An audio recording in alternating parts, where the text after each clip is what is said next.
Yo les quería contar un par de cosas medias generales, ¿sí? Del laboratorio y también algunas vías de comunicación que pretendemos mantener a lo largo, no solamente de esta charla, sino esta es la primera de un ciclo de 6 charlas que pretendemos tener de acá hasta fin de año, ¿sí? Que les vamos a ir, a los que estén interesados, les vamos a ir mandando novedades también, ¿sí? Les quería contar que el laboratorio de simulación y juegos es una parte de la Facultad de Ingeniería de la Universidad Ort, ¿sí? En donde nosotros normalmente llevamos adelante 3 materias selectivas: desarrollo de videojuegos, perdón, programación de videojuegos, desarrollo de videojuegos 1 y desarrollo de videojuegos 2. Dos de esas 3 materias selectivas, capaz que algunos de los presentes acá las hicieron, se coordinan con la gente de Facultad de Comunicación y Diseño, ¿sí? Que son desarrollo de videojuegos 1 y desarrollo de videojuegos 2. Y de hecho ahí se da una interacción bastante interesante y los resultados de los juegos que se generan afortunadamente vienen mejorando año tras año. Y además tenemos, todo esto obviamente es más de interés para la gente de Facultad de Ingeniería, pero en general, ¿sí? Además tenemos desde este es el segundo año ya, la posibilidad de que la gente de licenciatura en sistemas trabaje en conjunto con la gente de la licenciatura en animación y videojuegos en el trabajo del proyecto integrador final. Sí, que este año se está generando el segundo proyecto integrador final en conjunto y estamos teniendo por suerte resultados muy buenos ahí también. ¿Sí? Entonces, para todos los que son estudiantes de Facultad de Ingeniería y ya hicieron alguna electiva o están interesados por hacer alguna electiva, les cuento que tenemos un espacio dentro de aulas, ¿sí? Que si quieren después se pueden meter a recorrer. Em, si querés, a ver, para que voy a compartir yo un momento, Guillermo, y ahí se va a dejar de compartir lo que vos nos estabas mostrando. Eh, este es el espacio, ¿sí? O sea, si los estudiantes, mejor dicho, los estudiantes de Facultad de Ingeniería entran a aulas y dentro de aulas buscan esta pestaña, que es la pestaña dentro de la BDLIA de la Escuela de Ingeniería, buscan la pestaña del laboratorio, acá van a encontrar información que actualmente estamos todavía construyendo, ¿sí? Nos está ayudando con esto Elena Garbarino, ¿sí? Eh, Información sobre el laboratorio, sobre las materias selectivas, sobre los proyectos. Estos son los 2 proyectos, estos que yo les comentaba, que son proyectos de fin de carrera. ¿Sí? Bueno, acá había información también sobre la charla de hoy y después información general sobre el laboratorio y las selectivas. Para la gente que no pertenece a Facultad de Ingeniería y que de repente participó, capaz que tenemos algunos presentes que participaron dentro del ciclo de charlas de 2019, que fue cuando nosotros quisimos arrancar con todo esto y después cayó la pandemia y nos cortó todo, ¿sí? Tenemos también otras vías de comunicación, que son las que yo les voy a compartir ahora a través de el chat, ¿sí? Vamos a tener un servidor de Discord que por ahora, si bien esto se viene gestando en realidad desde el 2019, por ahora no tiene mucho contenido, pero la intención es compartir estas grabaciones de las charlas y toda información que pueda ser de interés a partir de ese servidor que estamos empezando a construir en Discord. Y después, si bien no hay todavía página web del laboratorio, tenemos un canal de YouTube con bastante contenido generado. Y el laboratorio de simulación y videojuegos viene trabajando desde el año 2004, o sea, fue de los pioneros en lo que tiene que ver con desarrollo de videojuegos a nivel nacional. También tenemos un espacio en Facebook, no en Instagram. Yo sé que Facebook es medio ya, ha quedado un poco obsoleto, pero es un espacio más que tenemos de comunicación. Y les voy a compartir también mi mail para los que quieran ponerse en contacto o que tengan alguna inquietud, quieran hacer alguna pregunta, que lo pueden hacer ahí directamente. Les paso esos datos ahora por el chat. Si quieren sumarse al Discord, lo pueden hacer ahora mismo, ¿no? El resto, lo mismo con las demás vías de comunicación. Y bueno, creo que no me olvido de nada. Si me olvido de algo, interrumpiré a Guillermo cuando esté avanzando. Así que, sin aburrirlos más con esta cháchara, le paso la pelota a Guillermo para que empiece con lo que nos convoca hoy a todos y lo que les interesa hoy a todos, que es la charla. ¿Sí? Así que, Guillermo, bienvenido y adelante. Hola, ahí recompartí, así que deberían estar Sí, viendo. se ve, se ve. Perfecto. Bueno, entonces podemos empezar. Bueno, voy a arrancar autopresentándome. Soy Guillermo Báez, soy ingeniero uruguayo, estudié ingeniería en computación y nada, tuve la oportunidad de trabajar como contractor y estar para empresas como Google y Warner. eh, desde Uruguay y ahora estoy en Canadá trabajando para Microsoft. Mi camino fue bastante directo. Cuando terminé la facultad empecé a trabajar en Globant, que es una empresa de Staff Augmentation, que Staff Augmentation es cuando empresas que necesitan crecer temporalmente sus equipos agarran gente que no está en su equipo y la suma a través de pagarle a esas empresas. Entonces trabajas como si fueras empleado de ellos, pero no sos empleado de ellos. Ahí tuve la oportunidad de trabajar para Autodesk, para EA, para Google y para Warner. Y la mejor oportunidad que tuve fue la de liderar un equipo de 12 personas por más de 3 años, trabajando en Hogwarts Legacy, que fue el juego más vendido de 2023 y actualmente está en el top 50 de más vendidos de la historia. Esto fue una oportunidad muy buena para mí porque el juego está de más y además fueron 3 años trabajando en performance de CPU, performance de GPU y mejorar el consumo de RAM. Nuestro trabajo tuvo un gran impacto en el juego, ya que son cosas claves para que el juego pudiera performar en los objetivos que la empresa tenía. Y nada, liderar un equipo en un juego tan grande y anticipado fue una gran experiencia que me permitió crecer un montón. Además, mientras estuve en Globan, tuve la oportunidad de entrevistar a más de 70 personas y de ayudar a varios movimientos horizontales de personas que trabajaban haciendo no gaming y querían pasar a hacer gaming. Y como es una empresa muy grande que tiene empleados haciendo todo tipo de cosas, tuve la chance de ayudarlos para que pasaran al estudio de gaming. Actualmente trabajo en Microsoft como Senior Engine Systems Engineer, en particular para un estudio que se llama The Coalition, que es uno de los estudios dentro del Xbox Game Studios Group. Y nada, estoy en Vancouver, por eso la charla es online y por eso creo que ahí es de noche y acá es de día. Bueno, pasamos a la introducción.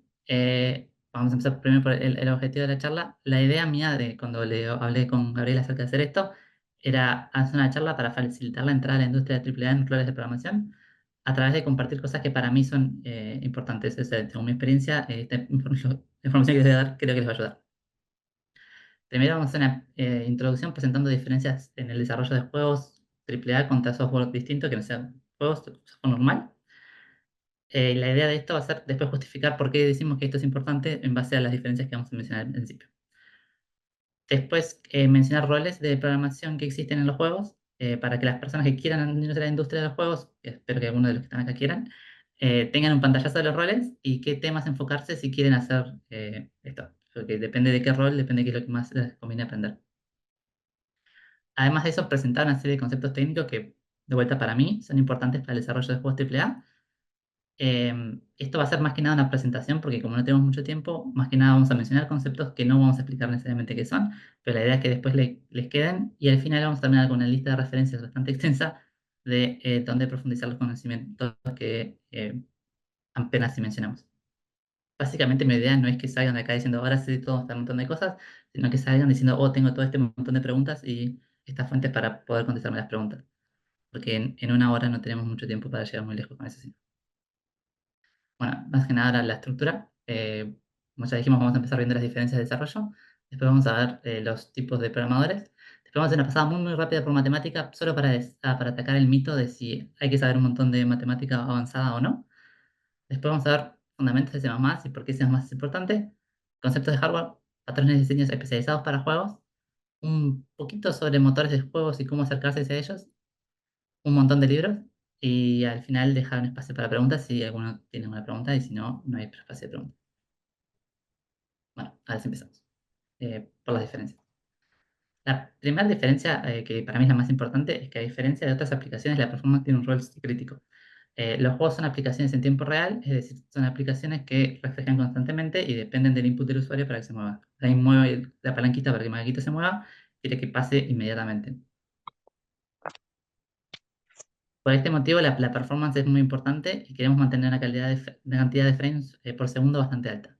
Los frames, por si no saben, el video digital o los juegos se componen en muchas imágenes que al verlas rápido nos dan sensación de imagen, perdón, de movimiento, y un frame es una de las imágenes de todo el video. Cuando entendemos un juego que queremos que corra a 60 frames por segundo, o sea que tengamos 60 dibujitos en un segundo, tenemos nada más 16.6 milisegundos para hacer todo el proceso. O sea, para actualizar todo lo que queramos hacer, dibujarlo en pantalla, solo tenemos 16 milisegundos. Lo que hace que todo se tiene que hacer lo más rápido posible para que podamos tener el frame rate que los jugadores esperan. Además, siempre si logramos ir más rápido de lo que queremos ir, o sea, si nuestro objetivo es correr a 60 frames por segundo, pero podemos correr más rápido, simplemente podemos agregar más cosas y el juego tenga más contenido y sea más grande y más genial. Entonces, siempre queremos que sea lo más rápido posible. Cuando hacemos software normal, si una página demora 20 milisegundos en cargar o en actualizarse después que alguien tocó, nadie se va a quejar. Pero si hacemos que un frame de nuestro juego demore 20 milisegundos más, después tenemos un video de Digital Foundry quejándose. Eh, a diferencia de otros tipos de software, es extremadamente interdisciplinario. Los equipos tienen gente de arte haciendo contenido, de diseño, diseñando el juego, gente que hace guión, gente que hace producción, obviamente programación, testers. Hay un montón de personas de distintas disciplinas y hay que interactuar mucho más que con ellos un montón. A diferencia de otros juegos que capaz que hay otro tipo de software que también hay muchas personas, por lo general no hay tantas de esas personas que no son programadores dentro de los equipos. Esta es un poco obvio, pero el trabajo es hacer un juego, lo cual implica que por lo general tenemos que jugar el juego, lo cual está bueno, y que también hay momentos donde el estudio entero o todos los estudios que están participando del proyecto hacen playtest desde la posibilidad de que todos juegan y dan feedback. Y además, si estás trabajando en un juego multiplayer, tenés la opción de trabajar con tu equipo que siempre trabajas, el jugar juntos, y también está bueno. Esto lo dejo más que nada como un comentario. A diferencia de otros tipos de industrias, Git no domina. La mayoría de estudios AAA no usan Git, sino que usan Perforce, que es otro sistema de control de versión y que tiene una ventaja contra Git, particularmente en el manejo de archivos grandes, ya que nuestros repositorios no tienen solo código, tienen assets, que son tipo los modelos, todo el arte, todas las cosas que hace la gente que hace diseño y arte, y los tiene que manejar bien. Y además es menos complejo de usar, lo que hace que gente que no sea programadora se la pueda entender más rápido a usar el programa. Git es bastante complejo de usar para los artistas y no les gusta mucho. Esta simplemente lo dejo porque siempre que alguien se une, dice, ah, no usan Git, y no usan Git. Bueno, esto también es un poco anecdótico, pero a diferencia de otros software que hay que hacer un montón de unit testing, acá casi nadie hace unit testing, así que si no les gusta hacer unit testing, pueden hacer juegos. Bueno, ahora ya algo más poco sustancioso, vamos a pasar a los tipos de programadores. Hay muchos roles que implican programar. Todos esos roles por lo general trabajan en cosas distintas. La idea es dar un pantallazo de algunos. Hay muchos y depende del estudio y los nombres, entonces no podemos cubrir todos. Entonces vamos a dar algunos que son bastante genéricos y pasan bastante seguido. Y la idea también es mencionar un poco más o menos que saben, así si alguno dice, ah, yo quiero hacer este, más o menos qué es lo que es importante aprender o mejorar. Vamos a empezar por el Gameplay Programmer, que es el rol que uno piensa por lo general cuando habla de programar y juegos, que es aquel el que básicamente programa el juego en el sentido de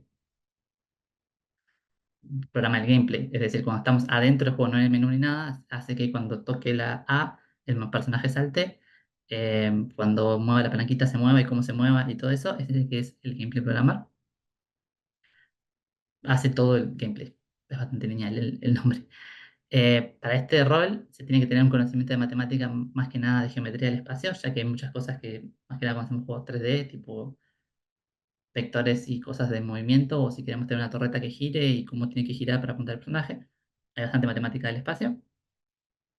Necesitas saber C++, porque los juegos por lo general se hacen en C++, como vamos a mencionar más adelante. Y a veces también tiene que saber algún lenguaje de scripting, pero eso depende del proyecto. Y es un rol que, como es el gameplay programmer, está muy asociado al gameplay designer y va a tener que interactuar mucho con él. Por lo general, le implementa las funcionalidades que él quiere, el otro lo truquea y hay una ida de vuelta interesante ahí. Ahora pasamos al AI Programmer, que es el que programa la inteligencia artificial de los NPCs, o sea, los Non-Playable Characters. Em, es un rol que requiere programar código muy eficiente porque por lo general los juegos AAA quieren tener cuantos más NPCs en la pantalla posibles que puedan, entonces pasa a ser muy crítico poder tener una buena performance en nuestro código de inteligencia artificial. Em, Además de saber programar y generar código muy eficiente, como dije, tiene que tener conocimientos de técnicas de AI para juegos, cosas como A estrella, Navmesh, Student Behaviors y más cosas que después vamos a dar una fuente para aprender. Nada, tiene que estar especializado en eso. Y es otro rol que también trabaja bastante con game design porque la AI termina afectando mucho cómo se siente el gameplay, entonces hay mucho tweaking con ellos que es para que ellos tengan la sensación que ellos quieren, ya que esto impacta mucho ya que sea nuestros compañeros y que nuestro juego tiene compañeros que sean NPCs y los enemigos. online programar. Primero que en los juegos single player por lo general no se necesita este error porque no hay online programmer porque el juego es single player. Pero como dice el nombre, trabaja programando la parte online, implementa cosas como matchmaking y el netcode del juego, y obviamente necesita saber C++ porque el juego es en C++, necesita conocimiento de redes de computadoras para poder intentar optimizar el uso de la red, entonces saber cómo funciona UDP, TCP, las diferencias, cuál usar, cuándo, y además necesita conocimientos más específicos que son cómo resolver temas de latencia en juegos. Cosas como para enmascarar los problemas que tenemos, como puede ser dead reckoning o prediction correction para el movimiento. El UI Programmer se encarga de programar los menús y la interfaz, o sea, la UI. Trabaja tanto implementando los menús tipo cuando entras al juego, que es todo el menú y todo eso, como el HUD adentro del juego, como la UI in-game cuando ponemos pausa. También necesitas saber C++ porque está haciendo parte del juego. Y es más importante que la que es in-game tenga una buena performance, no tanto la que es el menú principal y eso, porque ahí no estamos tan preocupados siempre por que ande a 60 frames o algo. Eh, Va a haber menos quejas si no performamos ahí. También necesita un buen entendimiento de cómo funciona hookear la UI al juego en el motor, porque dependiendo del motor que estén usando, va a haber que hacer distintas cosas. Y es un rol que trabaja mucho con el UX Designer, con el UI Artist. El UI Artist hace la parte artística de los dibujitos y la estética, y el UX Designer la experiencia de los flujos y qué menú lleva qué menú y ese tipo de cosas. Ahora pasando dentro de los roles que son más un poco más de engine, está el Audio Programmer, que es el que implementa las facilidades para poder reproducir audio en el juego. Va a tener que saber cosas como cómo se propaga el sonido y cosas de sonido en cuanto a cómo pasa en el mundo real para poder implementarlas en el juego como el artista quiera, para darle la facilidad que ellos tengan el control y que el audio suene como ellos quieren, pero teniendo nociones de cómo funciona en el mundo real. Y también va a tener que saber C++ como siempre. Y conocimiento de audio técnico en el sentido de los formatos y cosas así. Después está el Core Programmer, que depende del estudio, se puede llamar System Engineer o Core Programmer. Este rol programa cosas a bajo nivel, se encarga de exponer funciones del hardware al resto del juego y hace cosas como el manejo del input-output, manejo de memoria, optimizaciones y ese tipo de cosas. Como escribe rol crítico en el sentido de que, por ejemplo, si estamos escribiendo el código del memory allocator, se va a llamar un montón y vamos a necesitar que performe lo mejor posible. Tiene que poder escribir código que capaz que a veces no es el más legible, pero sí es el más performante. Entonces necesita muy buen nivel de C++, necesita conocimiento del hardware y necesita saber profilar y optimizar. El Physics Programmer es el que trabaja implementando el motor de física del juego.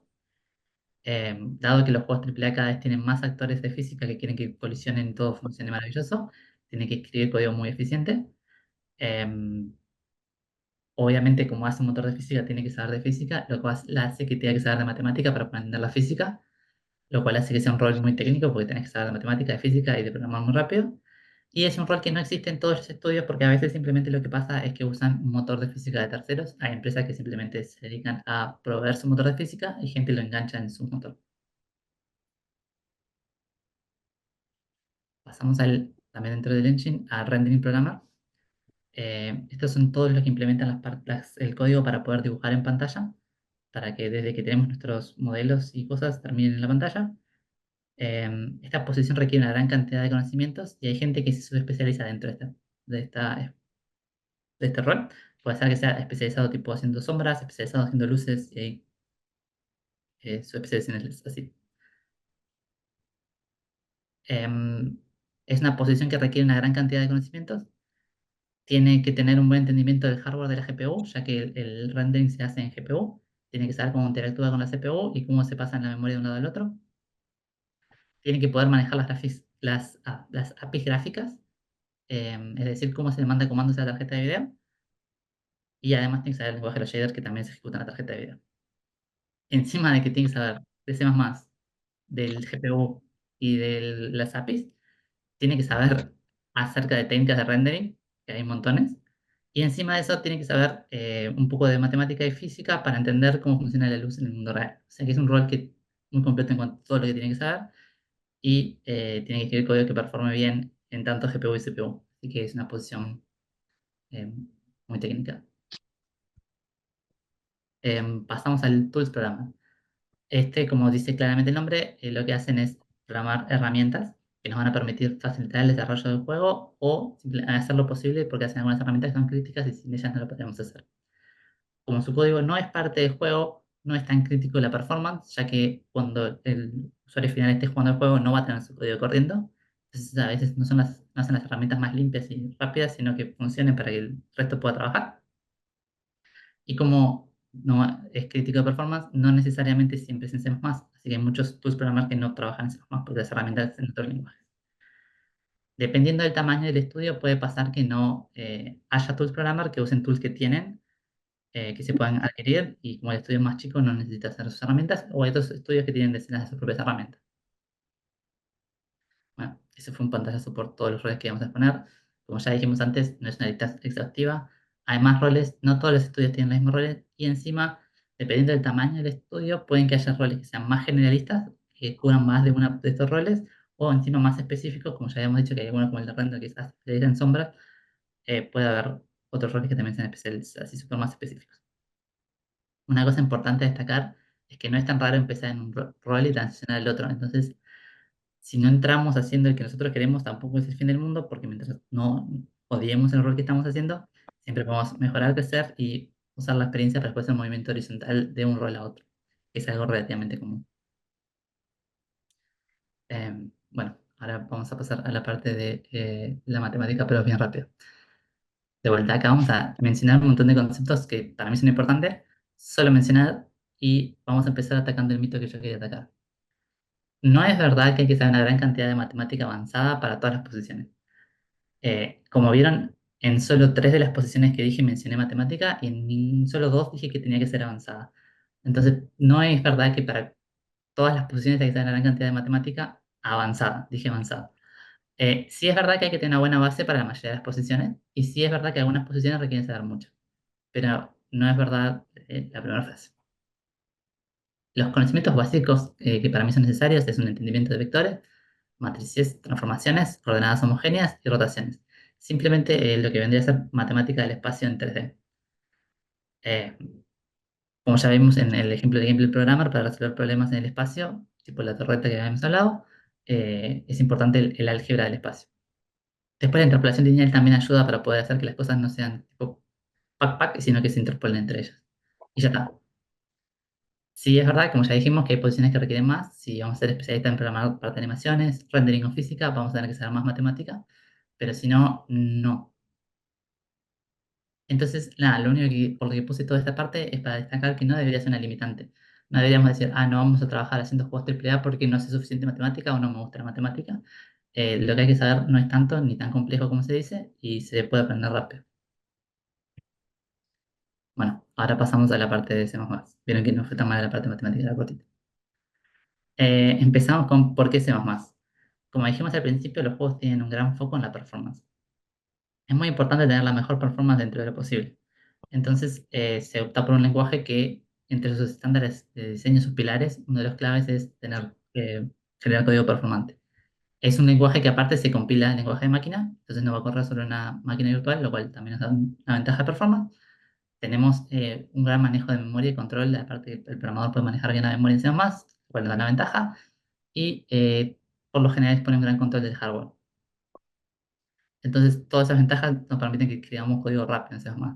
Y hay otra cosa que es innegable, es que la industria hace años que usa el lenguaje, entonces tiene una gran cantidad de experiencia en él, entonces los expertos de la industria ya saben el lenguaje muy bien, y además hay un montón de código que vamos a decir legacy que se usa en muchos juegos que ya está escrito en C++, entonces no lo vamos a tirar y lo vamos a ir usando.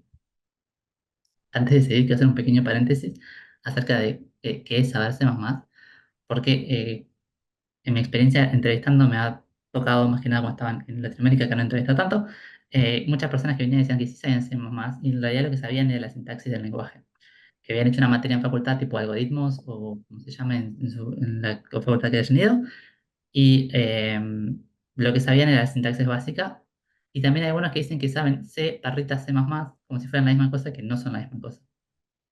La idea es entender bien el lenguaje y no solo saber la sintaxis básica cuando decimos que sabemos el lenguaje, porque si no, no vamos a llegar muy lejos. Bueno, y ahora voy a decir una catarata de conceptos que de vuelta, igual que la vez anterior, solo los vamos a mencionar, que para mí estos son los básicos, para poder decir que sabemos un poquito. Tenemos que entender qué es un puntero, para qué se usa, saber qué son las referencias, cuál es la diferencia entre una referencia entre un puntero, pasaje por parámetros contra pasaje por valor, la diferencia, cuándo usar uno, cuándo usar el otro, cuál es el costo de una copia, el uso de const, hay muchos usos de const, todos los usos de const, qué es inline, para qué sirve, cuándo se usa, los usos de static, hay muchos usos de static, los tipos de cast, todos los tipos de cast y cuándo se pueden usar y cuándo no. Estos son todos conceptos básicos. Después pasamos a lo que vendría a ser conceptos básicos, pero de modo en C++, que es que el lenguaje después de C++ 98, que fue un estándar bastante importante, medio que se estancó y por muchos años no avanzó. Eh, Cerca de 2011 se sacó lo que llamó C++ 11, en base al 2011, donde después de muchos años el estándar hizo un avance bastante considerable, agregando un montón de features para intentar modernizar el lenguaje. Y ahí se agregaron conceptos que también tenemos que saber, como que es Move Semantics, el uso de lambdas, agregaron Range and Force, los Smart Pointers y Resource Acquisition y Initialization, Standard Atomics, Concept y Context Pair, que también tenemos que saber esto y son básicos ahora, porque se más ya más 11 fue hace bastante tiempo ya. Y estos son un poquito intermedios, pero también los quería nombrar. El tener un buen manejo de templates, no necesariamente un manejo avanzado, pero sí un buen entendimiento de lo básico. Saber de macros, saber qué es pointer aliasing, cómo funciona el mecanismo virtual del lenguaje, new versus malloc y cómo es el proceso de compilación y linking del lenguaje. Volviendo un poco a lo que habíamos dicho de saber el lenguaje y no saber sobre la sintaxis, como vimos, mencionamos un montón de conceptos. La idea es saberlos para poder decir que sabemos el lenguaje y no, si no, no decirlo. Y nada, hay más temas para profundizar y aprender, pero con esto estamos bien para entrevistas entre level, creo yo. Y de vuelta, ¿por qué es importante no solo saber la sintaxis, sino que saber todo lo que es la catarata de conceptos que dije? Un entendimiento más profundo del lenguaje nos va a permitir escribir código más eficiente, lo cual nos va a hacer que nuestro juego corra más rápido y tengamos más frames y todos seamos felices. Además, nos va a permitir escribir código por lo general con menos bugs porque vamos a entender mejor lo que estamos haciendo. Y otra cosa es, los juegos son codebase gigantes, hay muchísimas personas trabajando y hay un montón de código. Siempre va a haber alguien que sepa más y haga más magia y va a escribir código más confuso que no entendemos. Y cuanto más intentamos el lenguaje, menos chance tenemos de que si nos toca arreglar un bug en un código que no es nuestro, lo podamos entender medianamente rápido. Terminamos la parte de C++ y pasamos a la de conceptos de hardware y un poquito de sistemas operativos, pero un poquito. Similar a lo anterior, nos puede servir porque entender mejor el hardware donde ejecutamos nuestro código nos puede permitir escribir código que performe mejor, porque ya que podemos tomar ventajas del hardware hacia nuestro favor.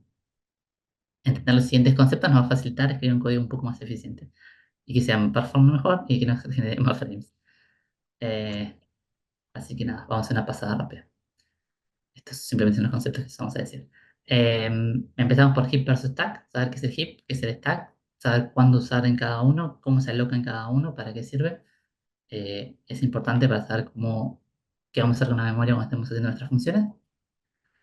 Entender de memory alignment y del layout es importante, qué es el padding, para qué importa y las implicancias en el uso de memoria y performance. Y para eso traje un ejemplo que es de C++, pero C++ relacionado, así que vamos a tomarlo por más que no tenga las diapositivas de C++. Digamos que tenemos dos structs, un struct A y un struct B. Los dos tienen dos bools y un float. Digamos que el float es de un byte y el bool es de un byte y el float es de 4 bytes. Entonces, si hacemos la cuenta normal hacia mano, daría que los dos tienen 6 de tamaño. Y si fuera así, lo agregué solo para hacer tiempo en la diapositiva. Pero no. Lo que termina pasando es, y perdón por el dibujo, no se dibuja muy bien, pero hice unos dibujitos para que se entienda. El float C no puede estar alineado en direcciones que no sean múltiplo de 4. Entonces terminamos quedando con toda esa burbuja de 3 espacios.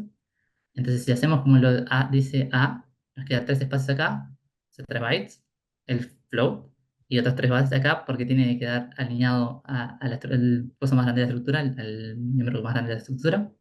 Mientras que si simplemente cambiamos el orden, este solo desperdicia 2 cuadraditos. Entonces terminamos con que este son 12 bytes y este es 8 bytes. Solo por hacer este pequeño cambio chiquito que parece trivial. Y nada, es simplemente para mostrar un ejemplo de que cosas chiquitas tienen impacto grande. Uno dice, ah, son solo 4 bytes, pero cuando tenemos un array gigante con millones de objetos, es un montón de memoria que estamos desperdiciando. Y también puede tener impactos de performance. Similar, hablando de performance y caching, saber qué es la cache de CPU, para qué es necesaria, cómo funciona y cómo podemos hacer para usarla a nuestro favor. Y también entender el pipeline de CPU, saber que nuestro CPU tiene un pipeline y que saber qué puede introducir burbujas en él. Es importante para poder intentar evitarlo, intentar evitar los branching y qué branchings nos molestan y qué no. Esto es medio que no les va a gustar, pero leer assembly no es algo que sea necesario, pero es algo que es muy útil. Dependemos a leer assembly, podemos debuguear builds no optimizadas, como builds de shipping, cuando nuestros usuarios están jugando esos juegos, ya, se ha salido el juego y no estamos en un ambiente controlado, ellos tienen un crash y nos va a llegar un dump, y a veces es muy difícil por todas las optimizaciones que hace entender dónde estamos parados. Nada, no estoy pidiendo que lo sepan escribir, sino saber leerlo.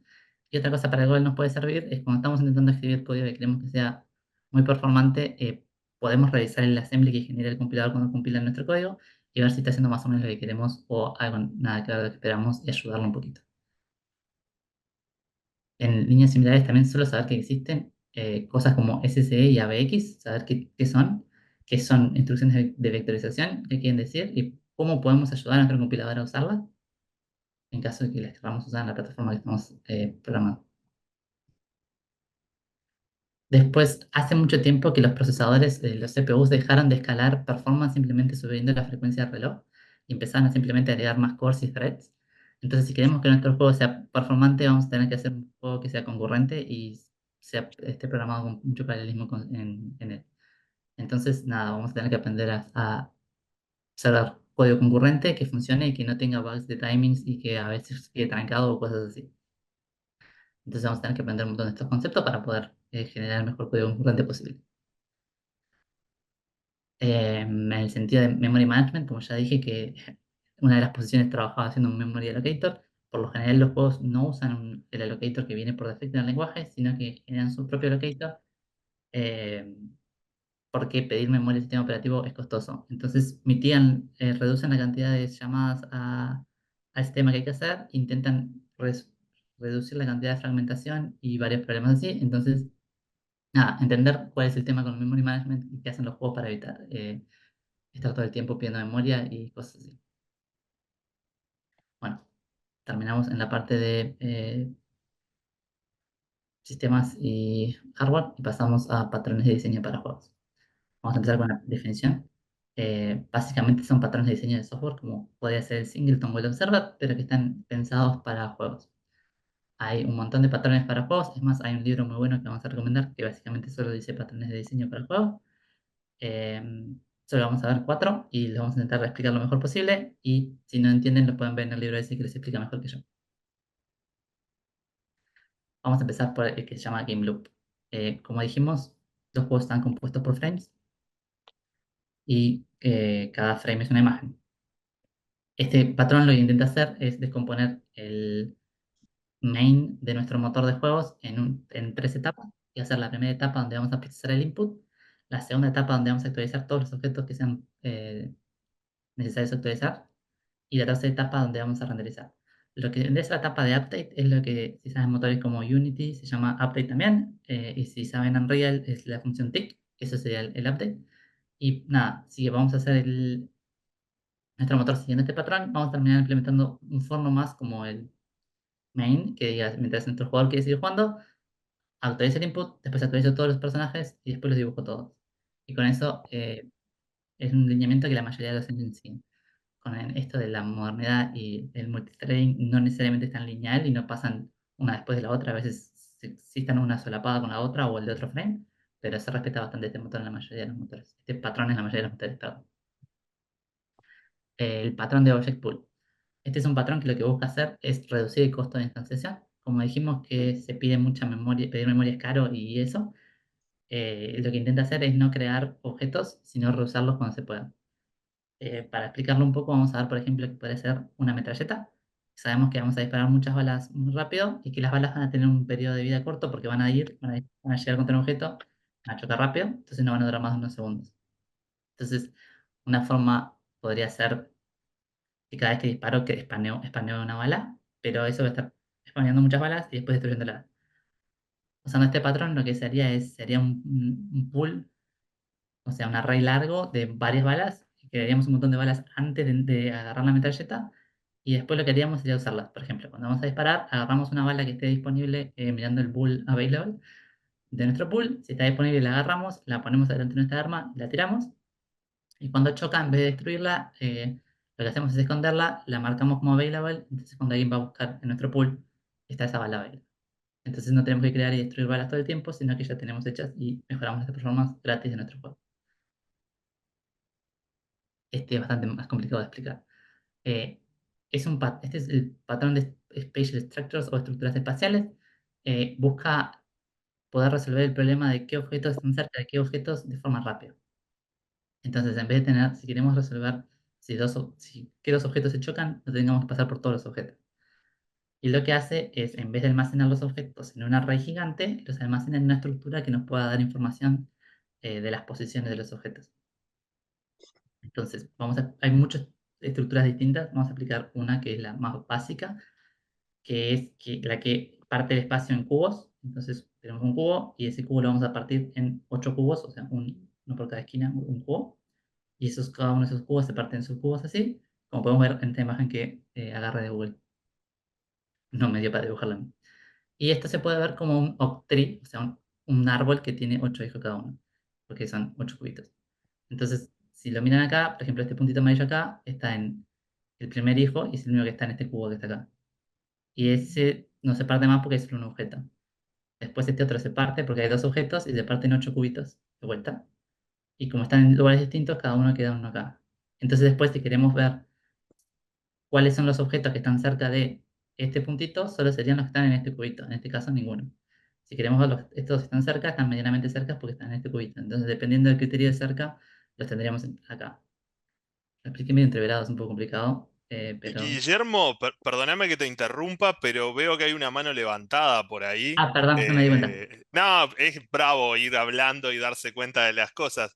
Si no vi mal, puede ser Emiliano, que tenías la mano levantada recién.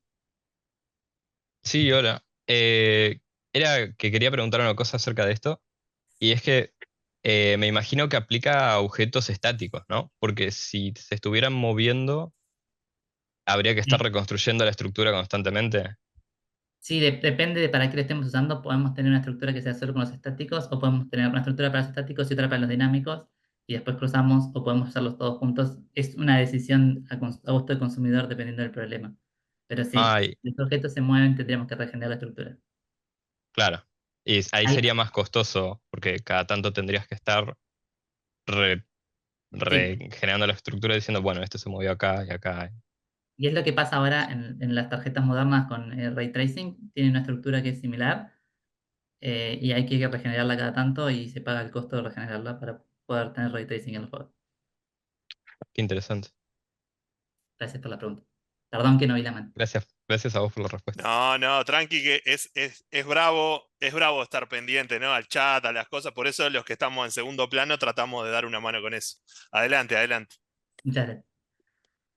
Bueno, espero que hayan entendido. Si no entendieron, me pueden preguntar después. Y si no, lean el libro que lo explica mejor que yo. Pero creo que los entendió. Después tenemos otro que es SOA versus AOS, que SOA es Struct of Arrays y AOS es Array of Structs. Y por algún motivo, cuando lo dibujé al revés. El que está a la derecha vendría a ser un Struct que tiene arrays, como se ve en el dibujito. Y el de la izquierda es un array que tiene structs. Lo que haría una persona normal sería hacer lo que es AOS en general, que es tenés una estructura que tiene una identidad, representa algo, digamos, no sé, un objeto que tiene posición y nombre, según mi dibujito, y cuando queremos tener muchos, los ponemos adentro de un array. Lo que haría alguien que está usando este patrón sería, en vez de tener un array con un struct que es objeto, tendría un struct que sea objetos, y en vez de tener una posición, tiene un array que tiene todas las posiciones juntas, y tiene en vez de nombre un array que tiene todas las posiciones, todos los nombres. Acá perdemos un poco la identidad del objeto, ya que en vez de que el objeto sea una cosa como este struct, es simplemente un índice. El que esté en la posición 0, el objeto 0 va a ser el que tenga struct, como se llame, 0 en posición y 0 en nombre. ¿Por qué alguien querría hacer esta aberración ilegible? Bueno, si estamos iterando, por ejemplo, el uso que tenemos sobre esta estructura es que siempre cada X frames movemos todos uno para un 10 de unidad hacia la derecha en su posición. Entonces vamos a estar todo el tiempo iterando todos por las posiciones y no nos va a importar el nombre. Vamos a estar iterándolos en un campo. O cada tanto queremos saber los nombres de no sé qué y tiramos todos los nombres, pero tampoco nos importa. Tenerlos organizados en memoria así va a ser porque la pequeña diferencia en dibujo, perdí mi mouse acá, hace que sea bastante distinto en cómo estén almacenados en memoria. Cuando estemos así, vamos a tener posición nombre y al lado posición del otro, nombre del otro, y van a estar todos juntos.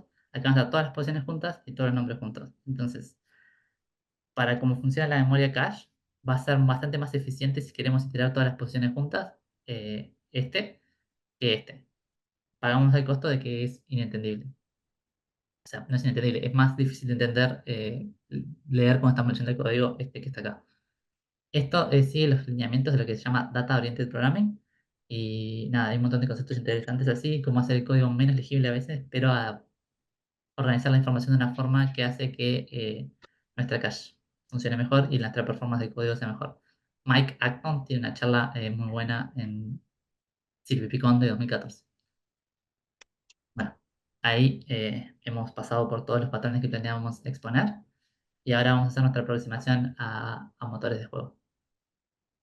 Primero vamos a empezar con la pregunta clara de qué son los motores de juego, y lo que son frameworks que nos permiten hacer juegos más fáciles, nos dan todas las eh, funcionalidades que la mayoría de los juegos necesitan.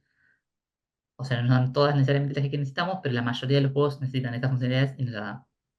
Otra cosa que hacen los motores de juegos es nos permiten abstraer la plataforma. Entonces nosotros programamos nuestro juego y corre sobre nuestro motor, y si nuestro motor está bien hecho, va a funcionar en todas las plataformas que sea que nuestro motor soporte. Y otra cosa que nos dan es, por lo general, nos dan herramientas, como puede ser un editor de niveles y cosas similares, para facilitar crear nuestro juego.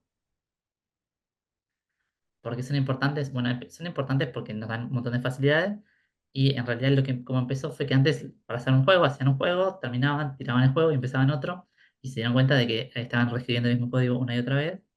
Entonces lo dejaron de hacer, ya que todos los juegos iban a necesitar manejo de input-output, manejo de streaming, manejo de memoria, y empezaron bueno, en vez de hacerlo así, hacemos este pedacito y lo reusamos. Y ahí surgieron los motores y ahora tenemos motores. Hay empresas que ahora solo hacen motores y no hacen juegos. Y otra cosa importante de los motores es que nos permiten claramente acelerar el proceso, ya que no tenemos que reescribir la misma parte. Y otra cosa importante es que esto es más que nada anecdótico. Si somos una empresa y estamos decidiendo qué motor usar, a veces nos conviene usar motores de terceros, ya que si el motor es tipo un motor famoso como Unreal, que cualquiera lo puede usar, nos va a resultar mucho más fácil conseguir personas entrenadas en ese motor. Pero si nosotros tenemos nuestro propio motor que es hecho en nuestra casa, la única forma de que alguien sepa de nuestro motor va a ser que haya trabajado en nuestra empresa. Entonces, eso es algo también que cuenta a la hora de elegir qué motor usar. Quería compartir un poco de cómo acercarse hacia los motores. Cuando uno está aprendiendo un motor, la mejor forma de mantener es acercarse a él de una forma donde dejamos de lado nuestros prejuicios, y por esto lo que quiero decir es, en vez de decir yo lo haría así, intentar ver cómo fue el motor pensado para que lo hicieran, porque esto pasa más que nada cuando alguien ya sabe un motor y quiere aprender otro, y dice, yo en mi otro motor lo hacía así, y va y lo hace, y este motor no está pensado para hacerlo así, y después terminamos generando algo que no estaba planeado y después nos trae problemas. La mejor forma es decir, bueno, a ver cómo pensó la persona que hizo esto que se va a usar, intentar no forzarlo a hacer cosas que nosotros queremos que haga de la forma que nosotros siempre hacemos, sino intentar cómo es la forma correcta para este motor. Y otra cosa que nos sirve es, cuando estemos llamando funciones del motor, entender bien lo que hacen y no decir, estas funciones es una caja mágica que me resuelve el problema. Y una cosa que también me gustaba, quería compartirles, es si van a aprender un motor a la vez que hagan un juego, una cosa buena a hacer es dedicar un tiempo a hacer prototipos y no empezar a hacer el juego y aprender el motor al mismo tiempo. Porque por lo general lo que les va a pasar es que después de X tiempo, un mes, 2 meses, se van a dar cuenta que algo que hicieron al principio lo hicieron de una forma que es horrible y no es como estaba pensado para que se hiciera. Y generan todo un montón de cosas encima de eso y reescribirlo les va a costar un montón. Si hubiéramos empezado haciendo prototipos, simplemente lo tirábamos y listo. Quiero hacer un paréntesis en cuanto a los motores y mi experiencia entrevistando más que nada de vuelta cuando estaba en Latinoamérica. Tuve la oportunidad de entrevistar a mucha gente que tenía muchos años de experiencia.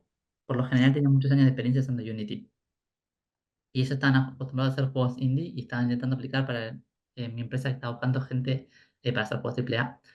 Y lo que me di cuenta es que muchas veces lo que pasaba es que ellos sabían resolver problemas dentro de su motor, que era Unity, pero su conocimiento era bastante superficial en el sentido de que sabían que si vos les preguntabas, ¿cómo haces esto? Y decías, bueno, yo para hacer esto en Unity voy, toco este botón y hago esto, o llamo a esta función.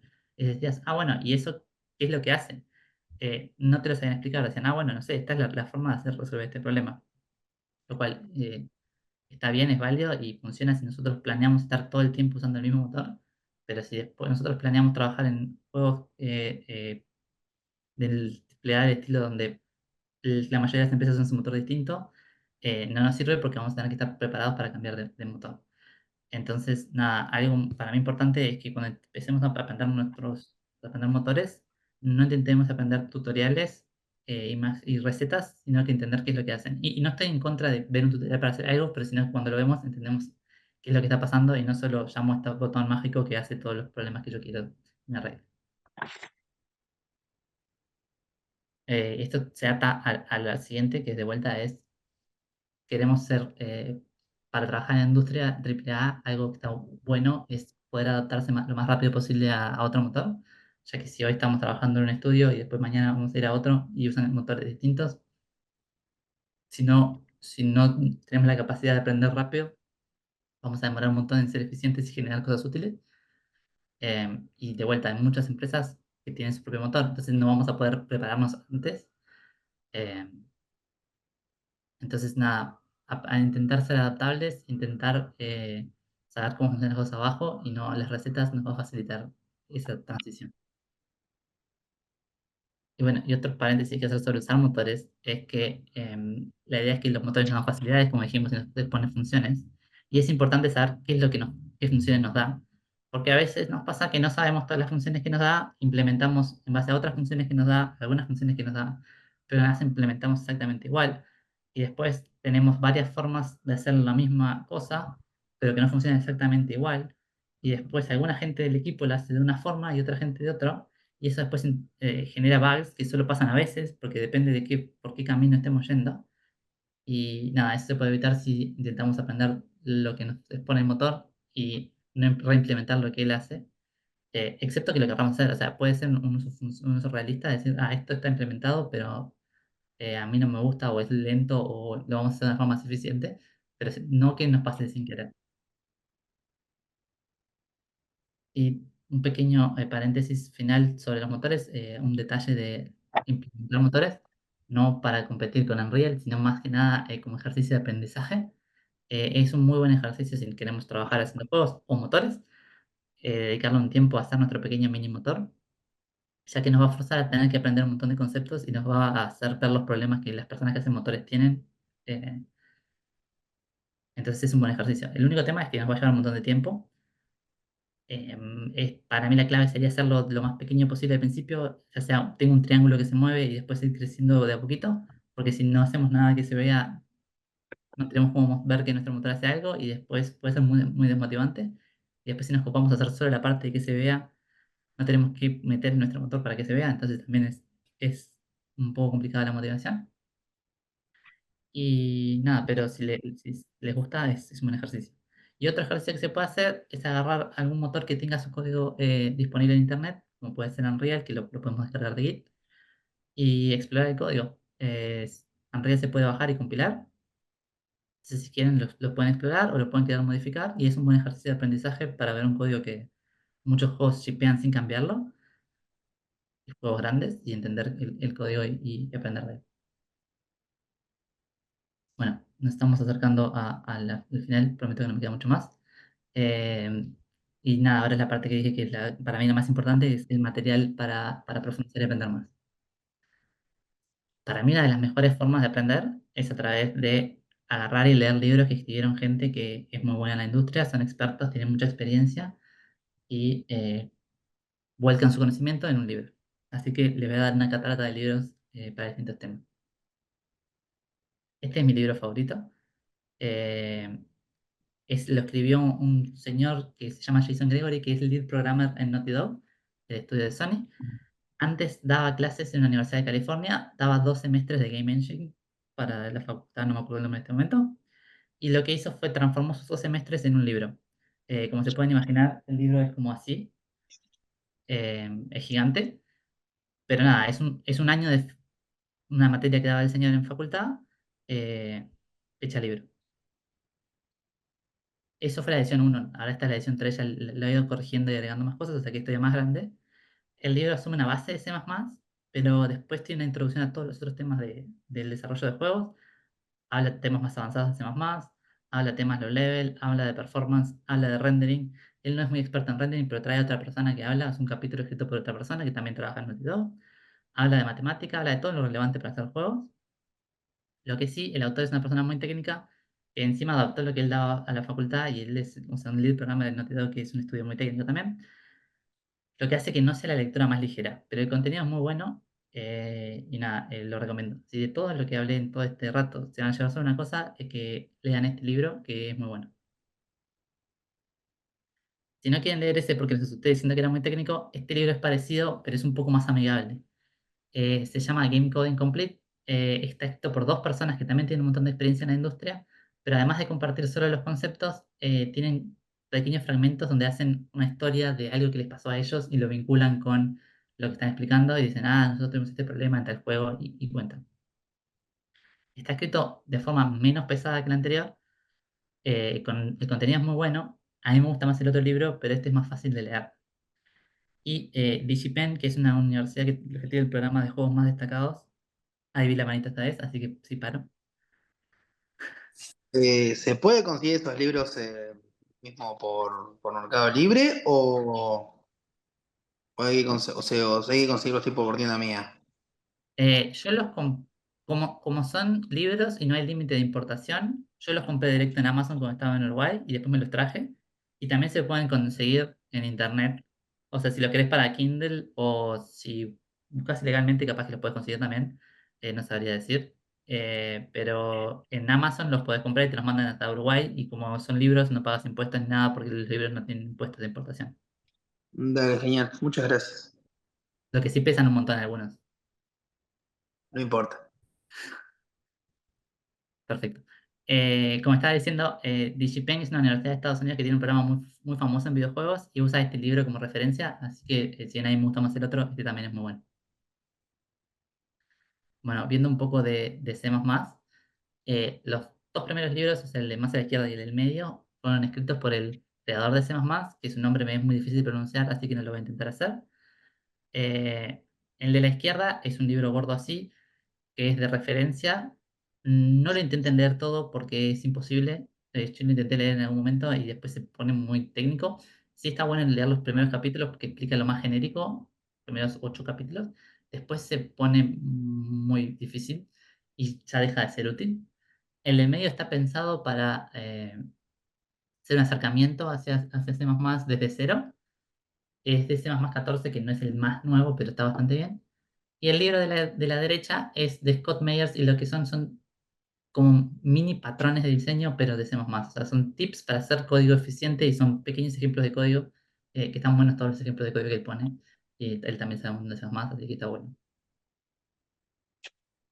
Este es un libro de concurrencia especializado en C++, que es extremadamente técnico y está muy bueno el libro, pero es muy difícil de leer. No lo lean si no leyeron los otros primero y si tienen fe en C++, pero a mí me gusta mucho. Se enfoca mucho en memory barriers, en sincronización y en el orden de la memory order y cosas de esas.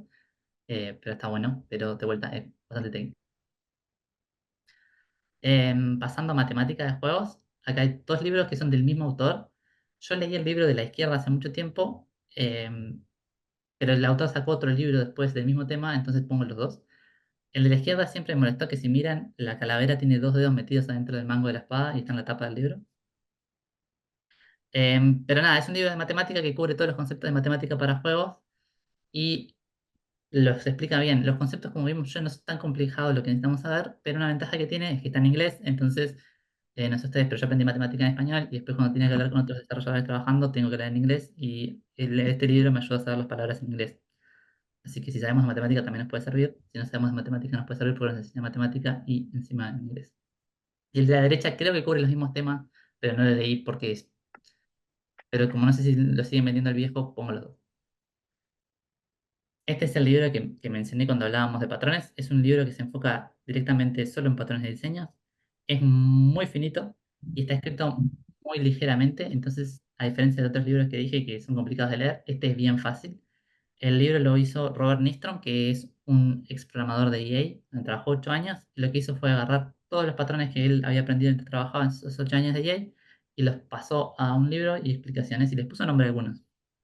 Y seguimos su nombre porque nadie les pone nombre.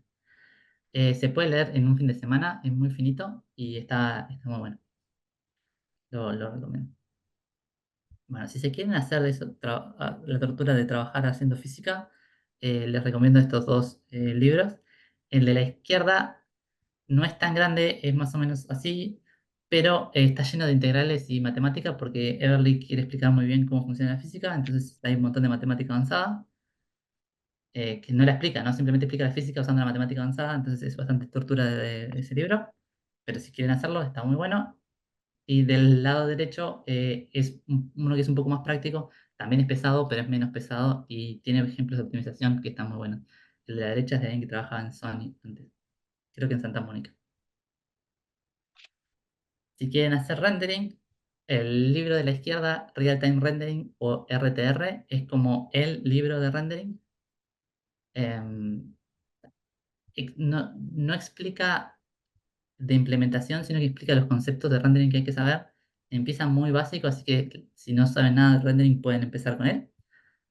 Y va creciendo en base a eso, pero no explica de APIs ni nada de eso.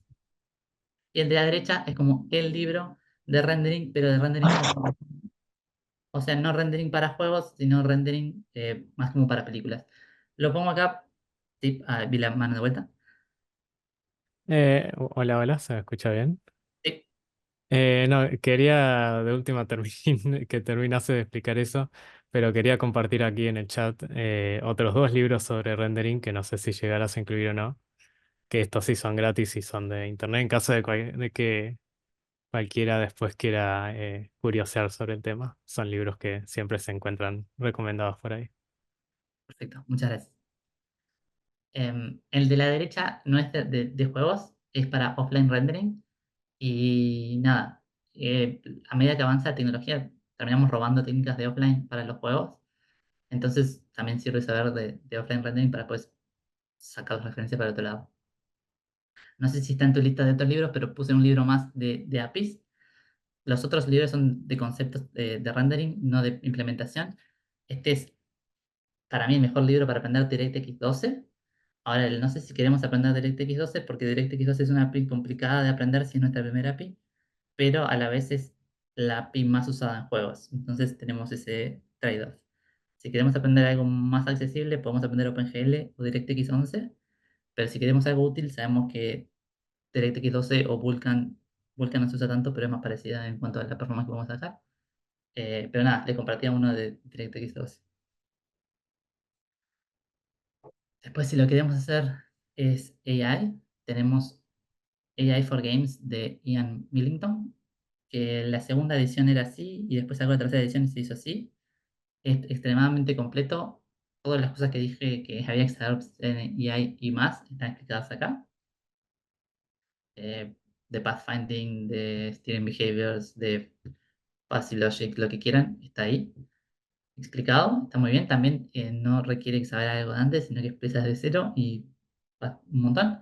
Y de la derecha es un libro que son más que nada un compilado de mini papers de gente que trabaja haciendo juegos y que tiene como alguna técnica que usó específica para algún juego y la comparte. también es interesante ver técnicas como más avanzadas y aplicadas, y lo otro es un poco menos teórico. Pues más, en este juego hicimos esto para resolver este problema.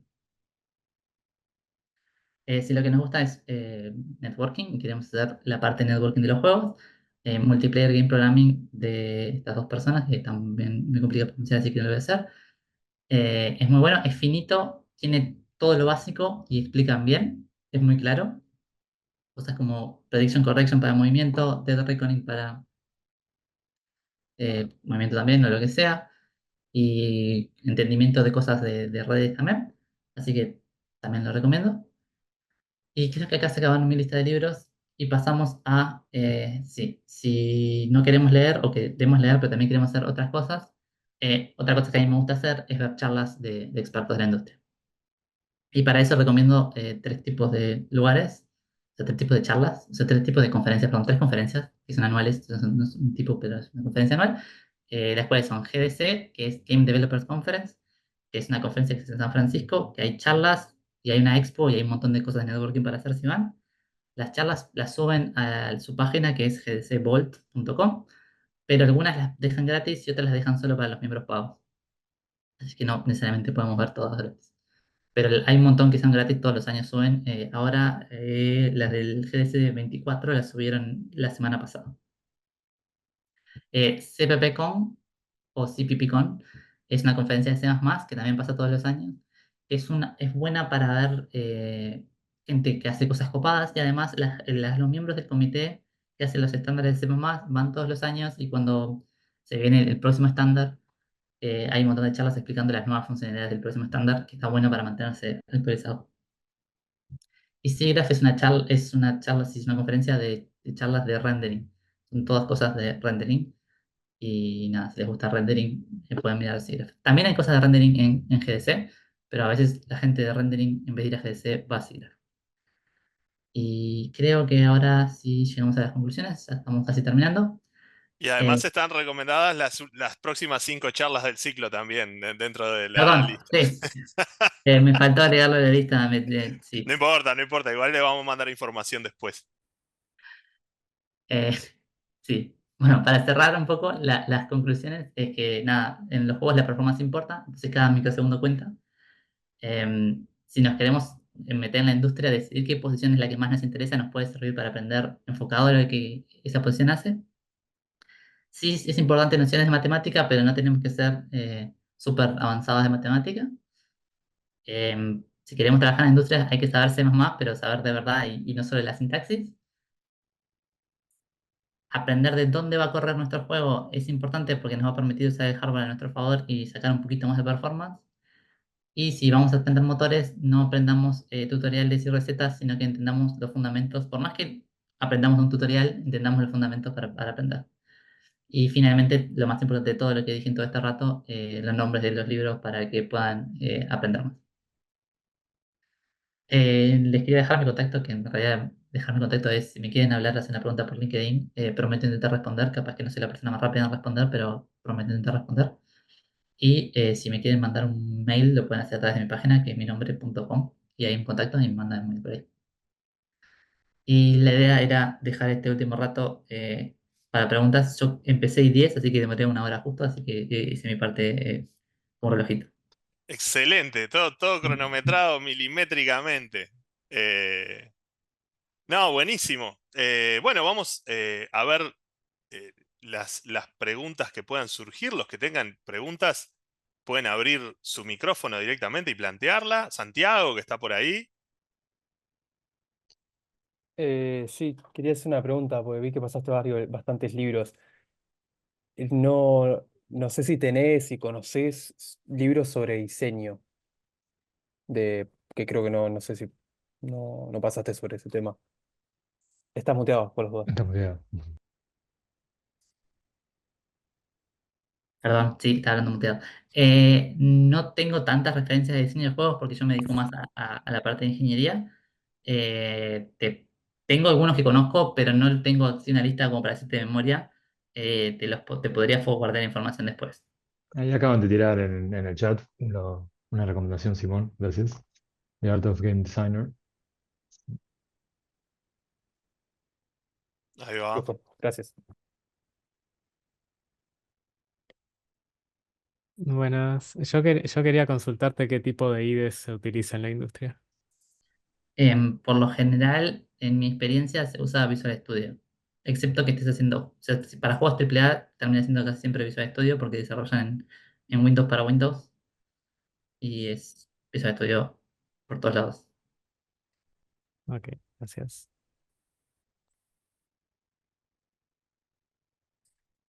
Hola. Em, yo tengo un par de preguntas. Venga. Primero, ¿qué tan común es que las empresas desarrollen sus propios motores? O sea, decís que es una práctica común que tengas que aprender un motor nuevo cada vez que entras a una empresa, Hay- por lo menos de las AAA, ¿no? es más común en AAA que en no AAA y es medianamente común. Si empezamos a mirar así de memoria, te digo, EA tiene su propio motor, Ubisoft tiene creo que tres motores, o sea que ya mismo dentro de Ubisoft puedes cambiar de coso. La mayoría de los estudios de Sony tiene su propio motor, entonces cada uno de ellos tiene uno distinto. No sé qué tanto se overlapean. Y ahí ya te dije varios que son con su motor propio. Claro. La segunda pregunta, capaz que se va un poco de tu área porque, como decías recién, te dedicas más a la ingeniería, pero igual me importa tu opinión. Es respecto, una cosa que noté últimamente es que como los proyectos AAA son proyectos gigantescos que requieren un presupuesto enorme, dice que se apuesta mucho a lo seguro, a ir a algo que Ujú. sabes que va a vender. Y entonces como que se deja la creatividad y la innovación de lado. ¿Vos considerás que habría alguna forma de solucionar eso? O Eh, o sea, creo que podemos estar mucho rato discutiendo.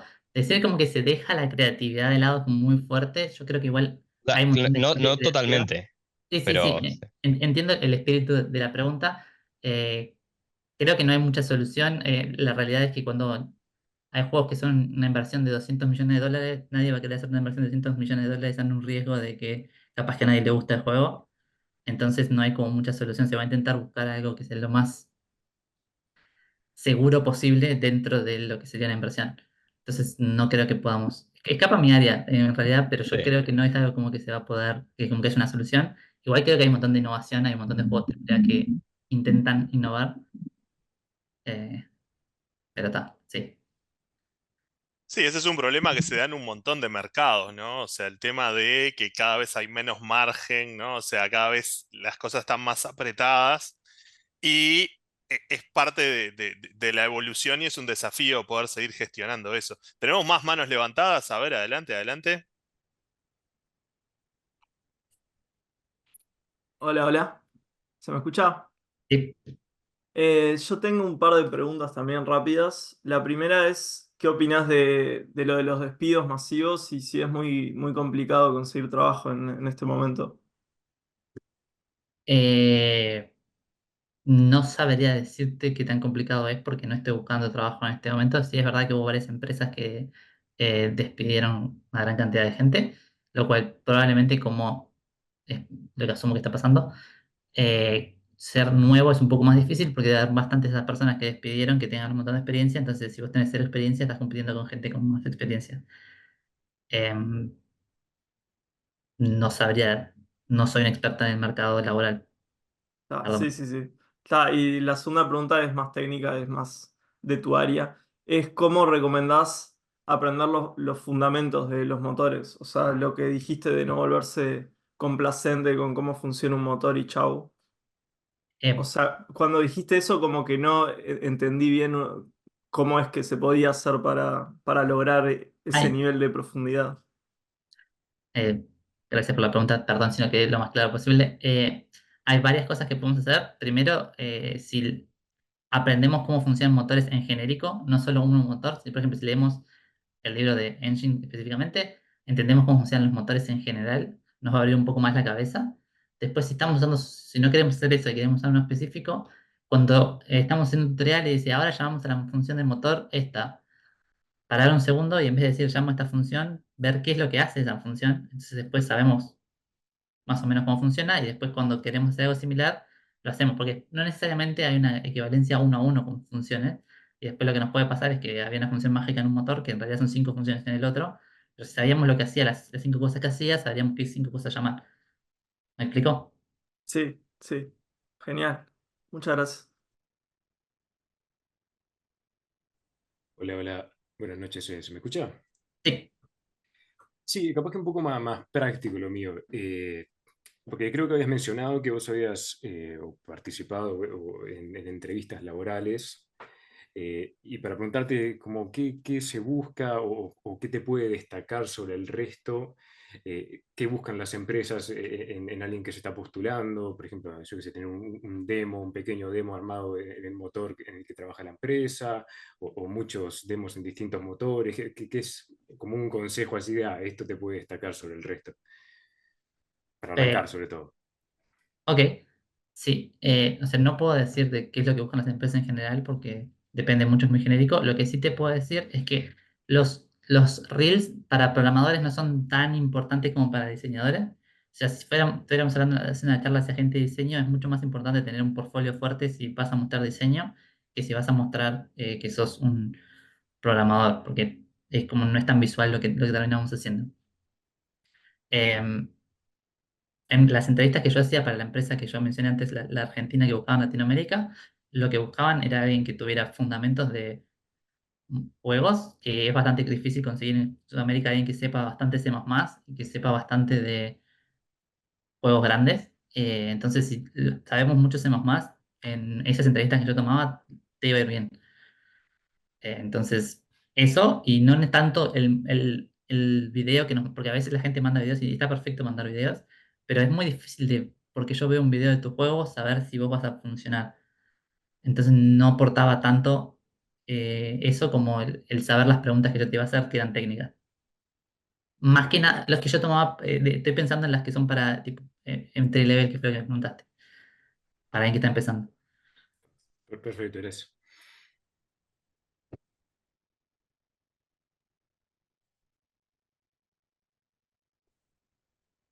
Hay una mano todavía, puedes preguntar. No sé si queda la mano sin querer. O si estás hablando y lo estamos escuchando. Sí, quería hacer una pregunta yo. ¿Cómo se logra generar experiencia como para entrar en una empresa de juegos AAA? Depende. O sea, yo estoy respondiendo en base a mi experiencia, que no necesariamente es que tenga la verdad. O sea, que capaz que lo que digo no les funciona. Así que, nada, aclaro desde el principio. Una forma fácil es empezar a leer todas las cosas que les mandé leer y aprender. Eso te va a permitir que si logras llegar a la entrevista, te vaya mejor porque vas a saber las cosas. Otra cosa que puedes hacer es hacer tu propio juego, si quieres hacer juegos o tu propio motorcito, y vas a agarrar experiencia. Em, y después va a depender un poco de qué es lo que querés hacer, porque un pequeño problema que tenemos es que en Uruguay no hay un montón de empresas AAA. Entonces, la forma que yo hice de entrar a la industria fue ir a una empresa, como dije, que es Staff Augmentation, que tiene sede en Uruguay, y trabajar ahí, lo cual te permite que vos generas contactos, porque empezás trabajando en los proyectos, trabajas en los proyectos, generas contactos, generas portfolio y aprendes no solo de tus compañeros que están en la misma empresa, sino de la otra empresa. Digamos que ellos te tienen asignado un proyecto de EA y aprendes de la gente de EA y también puedes estar trabajando con ellos y les haces preguntas y lo que sea. Y eso te deja crecer muy rápido. En comparación a lo que sería si estás haciendo tu propio juego en tu casa, estás hablando con alguien que hace 30 años que trabaja haciendo juegos en EA. Vas a aprender mucho más rápido así.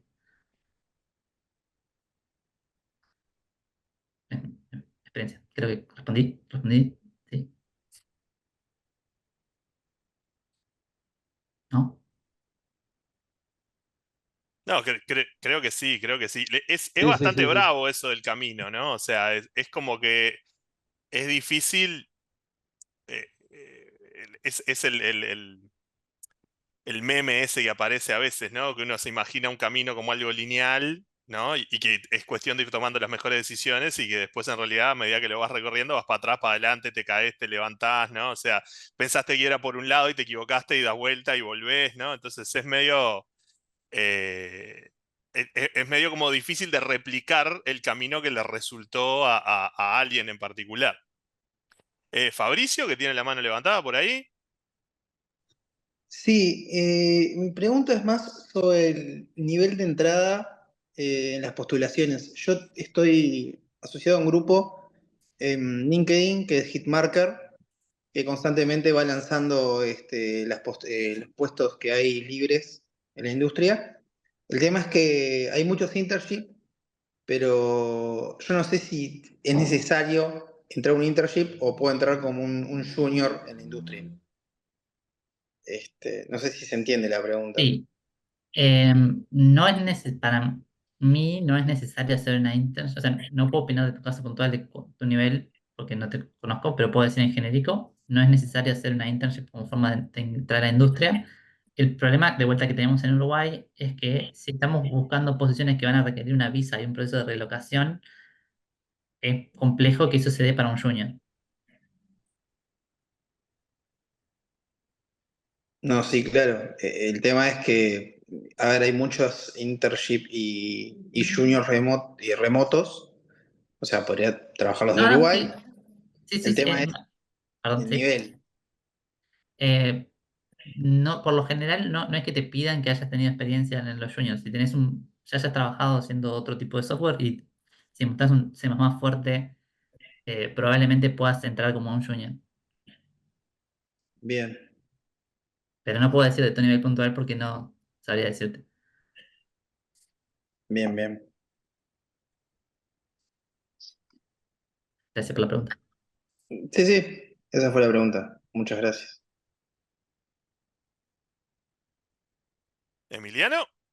Bueno, se me ocurrió una pregunta más para hacerte, eh, que es que yo conozco varios juegos, por ejemplo, que actualmente tienen algunos problemas, o sea, juegos importantes que es bastante conocido por toda la comunidad como que es un desastre el código, o sea, siempre surgen problemas, en una actualización cae, les explota algo, y me imagino que debe ser una pesadilla trabajar en ese juego, o en juegos que tienen ese tipo de problemas. Y mi pregunta iba a ¿qué consejos eh, considerás o buenas prácticas o patrones a aplicar o en general como para lograr un juego que vos digas, esto puede escalar y puede ser mantenible a lo largo del tiempo, yo le puedo agregar unas actualizaciones de cosas y no me explote de repente? Eh, es un poco complicado. Eh, Sí, por lo sé que es un general, Te montón, quiero pero... ver para generalizar ahí, ¿eh?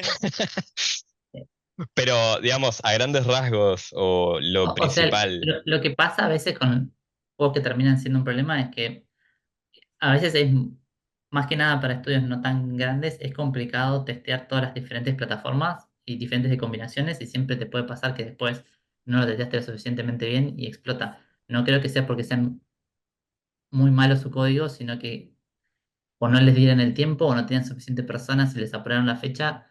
Eh, por lo general, todos esos proyectos tienen un lead súper experiente que va a saber más patrones que yo. No creo que haya sido como que se equivocaron todos y son todos torpes o algo. Es más un tema de tiempos y fallos testeando. Entonces, sí, Claro, para resumir, mi recomendación sería que lo testeen lo más posible y no testeen en el último momento. Y en varias claro. combinaciones de hardware distintos, que siempre te puede complicar. Muchas gracias. A vos, Gonzalo. Gonzalo, adelante, ¿cómo andás? Hola, ¿cómo estás, Gabriel? ¿Cómo estás, Guillermo? Te iba a hacer una pregunta porque estuviste hablando un montón de AAA y de C++ y te iba a preguntar qué tan común es en los motores propietarios que se implemente una capa de scripting arriba, como por ejemplo Unity que tiene C Sharp arriba de C++, digo, ¿qué tan común es eso o no se usa directamente? Sí se usa. Unreal tiene los blueprints como su lenguaje de scripting también.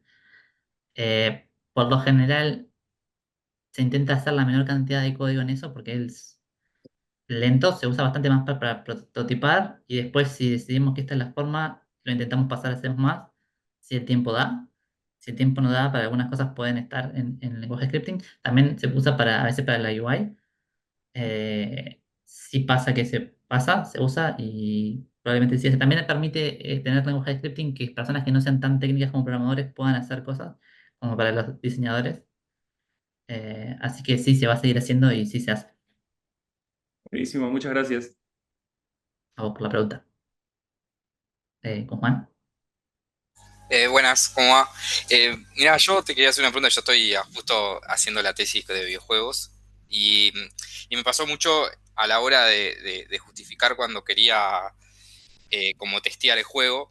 Toda la parte de testing, cuando vos querés validar, yo que sé, que un arma dispara y el proyectil va en tal dirección, como es todo dinámico, ¿cuáles son realmente las metodologías que se utilizan para probar? ¿Es testing manual directamente? ¿O hay algunas metodologías o herramientas que te permiten como validar esos escenarios particulares de pruebas? No sé. Creo que hasta puse una slide de unit testing que no hacemos casi unit testing. Bueno, Ah, es bastante literal. Eh, Casi nadie hace unit testing, lo cual hace que si vos querés hacer unit testing no tengas de qué agarrarte para testear las otras cosas, entonces termina pasando en que no hay casi unit testing. Entonces, por lo general, el 85% de las cosas se prueban manualmente, ahí va. más cuando son así de gameplay. Bueno, yo validé como que también se usa mucho, tipo busqué en internet, ¿no? Herramientas como que vos te conectas una API y te manda métricas de ponerle creación en tal lado y ahí como que vas teniendo retroalimentación después de que ya está en producción el juego.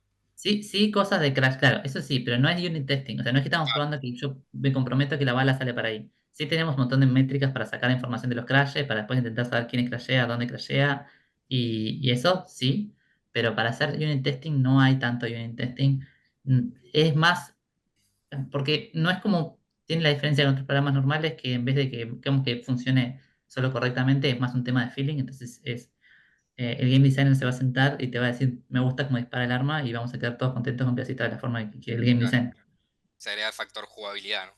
Claro, entonces hay un montón de testing unit testing que no se hace en ese sentido.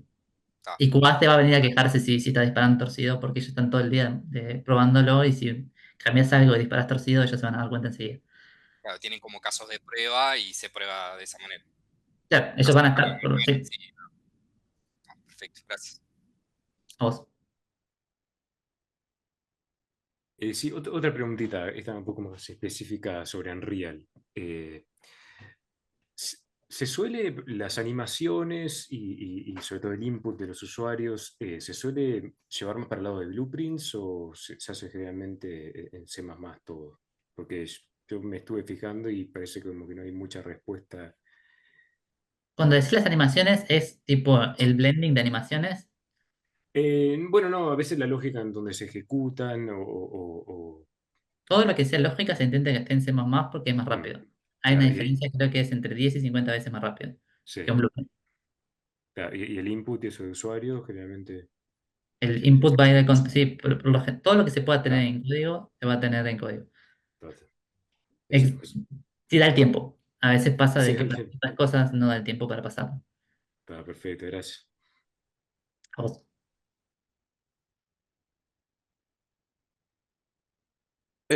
Hola. Hola. Yo tenía una duda más tipo, de tipo, cuando estás iniciando, tipo al principio del todo de cero, ponele que querés hacer un proyectito o algo para ir familiarizándote capaz con algún motor o hacer uno propio, tipo que, no sé. El tema porque nosotros entiendo que la mayoría acá como que lo que sabemos y queremos hacer capaz es programar. Entonces, pero capaz que para hacer algún proyecto así de cero, o sea, de repente necesitamos poder ver algo en el juego, moverse, eh, y no, claramente no va a ser todo código. Entonces, como, porque claro, yo qué sé, yo por ejemplo no sé diseñar, yo qué sé, los sprites, los assets, esas cosas. Y si Ujú. quiero usar algo de eso, me preguntaba qué me recomiendas. Una forma es, por ejemplo, estás haciendo Unreal, tienen lo que es el marketplace, o hay un montón de cosas online donde puedes sacar contenido que te dan a alguien que no necesariamente va a ser el más lindo, el más bonito, pero te saca. Otra cosa es, puedes empezar con una caja y ahí ya te da, tu personaje es una caja que hace las cosas y tira otras. O sea, es más, hasta en los juegos grandes a veces se hace, empezamos con, no está el modelo hecho, entonces nuestro personaje es un Claro, cilindro o una eso caja. iba a preguntar, si al principio siempre es todo caja, ¿no? Todo. Depende porque si a veces empezás y ya hiciste todo el juego antes en el estudio, entonces agarramos los assets. O sea, Claro. no es muy difícil decir, pero sí puede pasar que sean tipo, Ujú. no necesariamente te tenga que ver lo más bien al principio. Pasa bastante con los niveles, que el primero por lo general se hace una pasada, lo que llaman gray boxing, que los niveles son todos cajas grises, pero para buscar que sea divertido y sea entretenido el gameplay y distraernos menos de lo visual. Entonces, si no tenés por qué hacer tus assets, lo que estamos buscando es que practiques la parte de programar, entonces, por más que tengas una caja, está bien. Y después, si lo quieres hacer más lindo, puedes buscar assets de internet y engancharlo. Perfecto, gracias. Vamos. Bueno, hola. Muy buena la charla para arrancar. Gracias Gracias. por la exposición. Yo iba a preguntar, hay muchas cosas para preguntar y especialmente había pensado arrancar a preguntar algo más técnico y demás, porque veo que también, o sea, mucho del conocimiento que vos mencionabas como que de entrada no era tan trivial, es como que tenés que estar enfocado para ese lado. No todo el mundo aprende esos fundamentos realmente buenos sobre C++ y sobre los motores y demás, pero ya vi que preguntamos unas cuantas cosas y capaz que no se puede discutir mucho extendido en esto. Entonces, en realidad te voy a hacer una pregunta más personal de tu experiencia, porque viste que, no sé si es muy generalizado, pero como que hay una mala fama de lo que es la industria de videojuegos en cuanto a las personas que trabajan ahí. Como que están todos explotados y sobresaturados de trabajo y demás. Ujú. Quería preguntarte cómo era tu experiencia personal en ese respecto. Eh, Creo que sí, conozco la reputación, Mm, depende mucho del estudio donde estás y en qué momento de la producción estás. mm. Más que nada, si estás por salir, a veces dependiendo del estudio puede pasar que estés como un poco explotado. En mi experiencia, yo en uno de los estudios que tuve estuve bastante explotado por varios meses, pero de todos los lugares que mencioné, solo en uno. Así que por ahora vengo bien. Bien, excelente. Qué Si bueno querés hacer saberlo. preguntas técnicas, yo tengo tiempo, no sé si, o sea, y no hay- No, ahí hay un tema que yo creo que trasciende, está un poco enganchado con lo que hablábamos antes de cuando hay que sostener una inversión y todo eso, ¿no? O sea, casi todas las industrias, ¿no? O sea, pasan por un momento en donde la prioridad es la rentabilidad.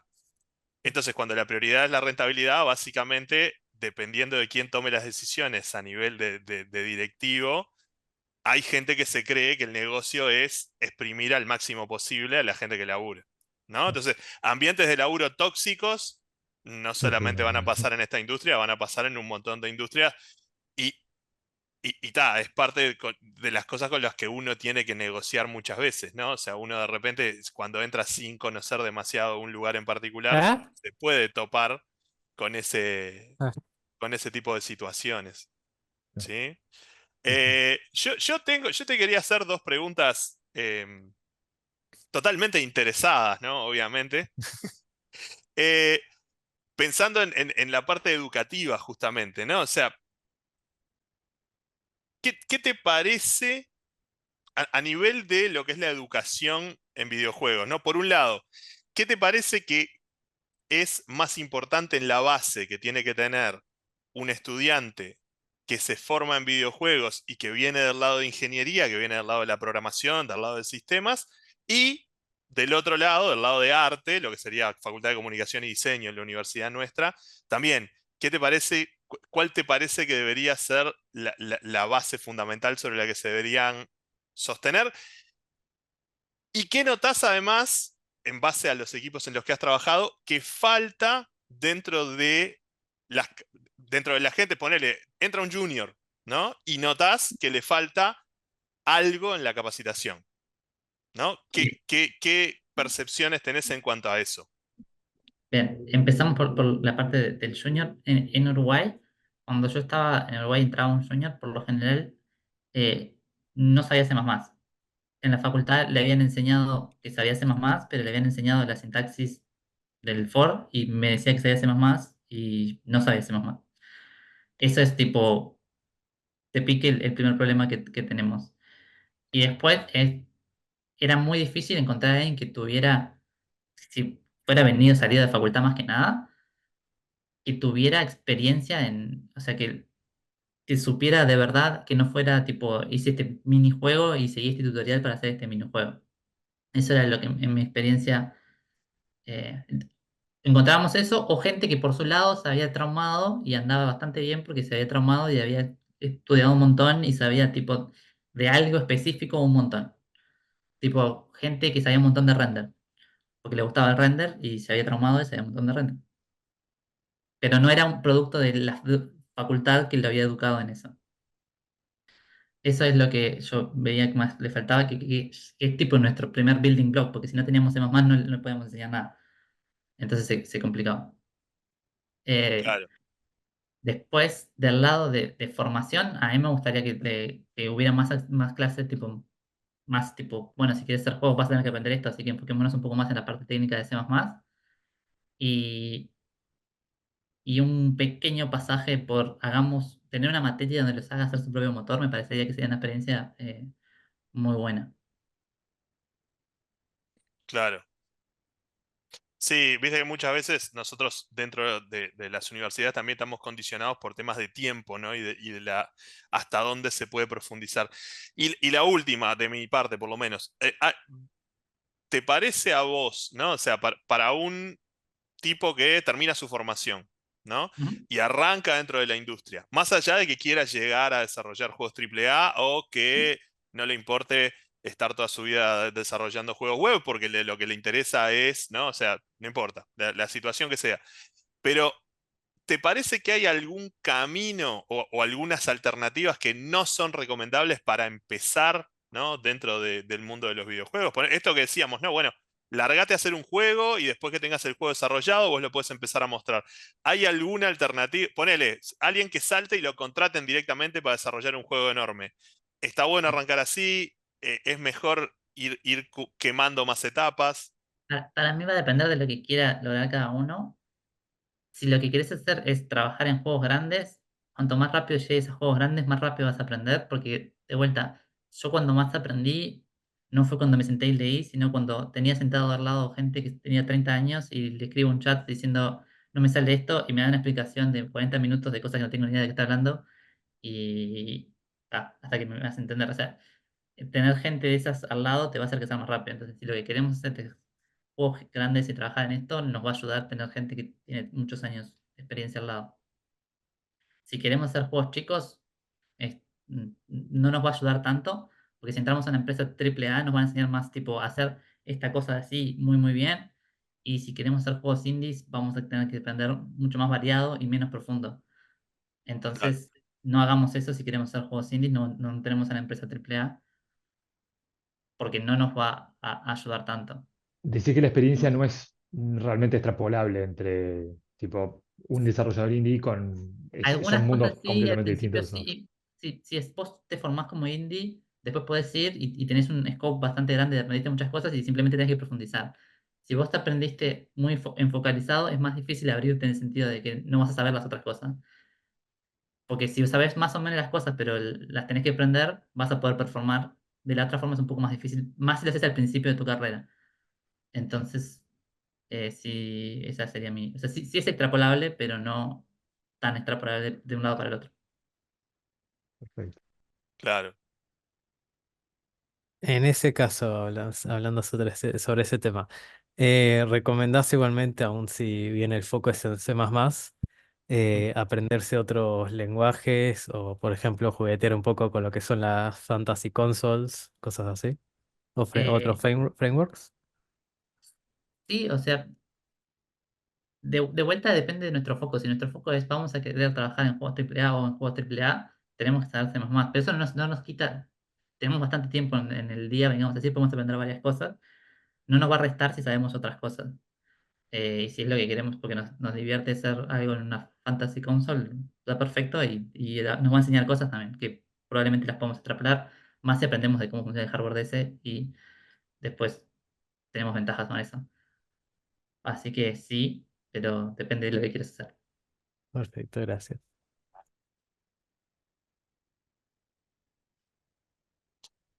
Muy bien.